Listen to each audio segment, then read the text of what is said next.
adalah sebagai kelompok satu untuk mempresentasikan materi mengenai customer service. Sebelum memulai presentasi kali ini, izinkan kami untuk memperkenalkan anggota daripada kelompok kami. Saya, Komang Terulandari, selaku Ketua Kelompok dari kelompok satu. Saya Yofi Bunda. Saya Michael Surana Teguh. Dan selanjutnya kami akan memulai presentasi kami mengenai materi customer service. Oke, silakan. Pertama ada kemampuan atau ability, yaitu memiliki keterampilan atau keahlian pada bidangnya. Yang kedua ada sikap atau attitude. Sikap yang tidak membeda-bedakan customer, memberikan senyum, salam, serta sapa kepada semua pelanggan. Yang ketiga ada penampilan atau appearance. Kita sebagai penyedia jasa disarankan untuk menggunakan seragam dengan rapi sebagai salah satu identitas perusahaan. Yang keempat ada perhatian atau attention. Kita sebagai penyedia jasa memberikan respect terhadap penumpang untuk membantu, menjelaskan, serta menunjukkan kebutuhan yang diinginkan oleh pelanggan. Selanjutnya ada tindakan atau action. Kita sebagai penyedia jasa memeriksa keamanan penumpang. Dan yang terakhir ada tanggung jawab atau accountability. Kita sebagai penyedia jasa menampung segala pengaduan pelanggaran yang berdampak buruk bagi perusahaan. Pertama, tersedianya sarana dan prasarana yang baik. Yang kedua, tersedianya karyawan yang baik. Lalu yang ketiga, bertanggung jawab kepada pelanggan. Yang keempat, mampu melayani secara cepat dan tepat. Mampu berkomunikasi, memberikan jaminan kerahasiaan setiap transaksi. Lalu memiliki pengetahuan dan kemampuan yang baik. Berusaha memahami kebutuhan pelanggan. Mampu memberikan kepercayaan kepada pelanggan. Selanjutnya adalah pelayanan prima. Excellent service atau disebut juga pelayanan prima merupakan melakukan pelayanan sebaik mungkin pada para pelanggan sehingga pelanggan menjadi merasa puas. Tambah, yaitu menyediakan layanan ekstra yang melebihi harapan pelanggan. Kemudian memberikan informasi tambahan atau manfaat lain yang relevan. Kemudian yang terakhir adalah tentang kepuasan pelanggan. Fokus pada kepuasan pelanggan ini adalah memastikan pelanggan ini merasa puas terhadap seluruh layanan yang kita berikan.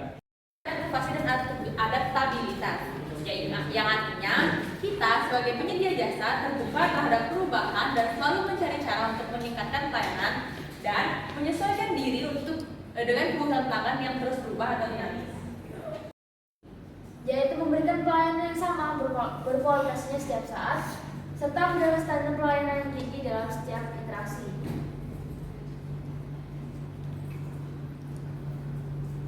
Selanjutnya adalah profesionalisme.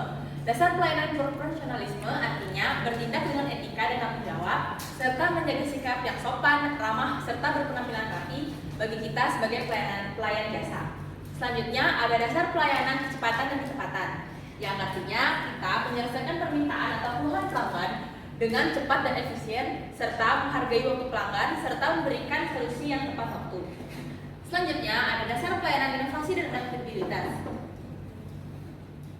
Ketika kita sudah memahami perspektif mereka, pasti kita akan lebih dapat menenangkan diri karena kita paham bahwa sebenarnya mereka hanya ingin pelayanan yang baik serta kita akan dapat memberikan jawaban yang lebih solution oriented gitu. Jadi kita fokus pada pemberian solusi. Nah, memang pada saat kita memberikan solusi kita tidak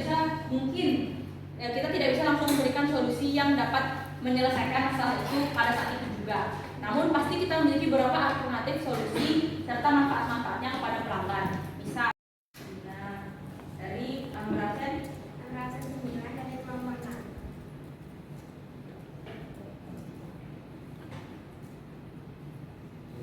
Ya, dipersilakan.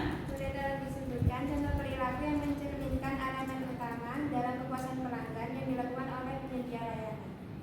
Bisa diulangi. Contoh perilaku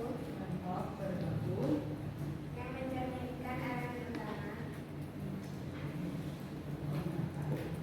dalam kepuasan pelanggan Mencerminkan elemen utama dalam kepuasan pelanggan yang dilakukan oleh penyedia layanan. atau kapan saja disediakan layanan.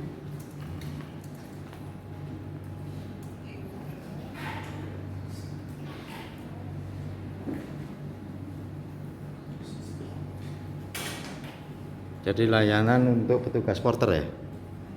Nah, biasa. Penumpang dengan disabilitas. Oh, yang disabilitas ya.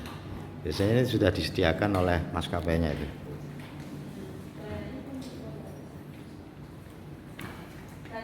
Menemui kadang ada penumpang yang tidak terima seperti itu. Misalnya tidak terima, misalnya mereka mengekspresikannya dengan marah-marah seperti itu, dan itu menimbulkan kericuhan di bandara. Nah itu bagaimana kita sebagai penyedia jasa bisa meredam itu dan sehingga pelayanan tetap berjalan dengan baik. Seperti yang Pak Dini katakan, ketika kita menemui kondisi seperti itu, misalkan marah-marah sampai mau banting apa, itu Pertanyaan coba diulangi, Mas Gali. Pertanyaannya mohon izin, bagaimana cara maskapai memastikan bahwa setiap tahapan layanan baik di pre-flight, in-flight maupun post-flight memberikan kepuasan maksimal kepada pelanggan? Oke, itu ya sudah dicatat ya.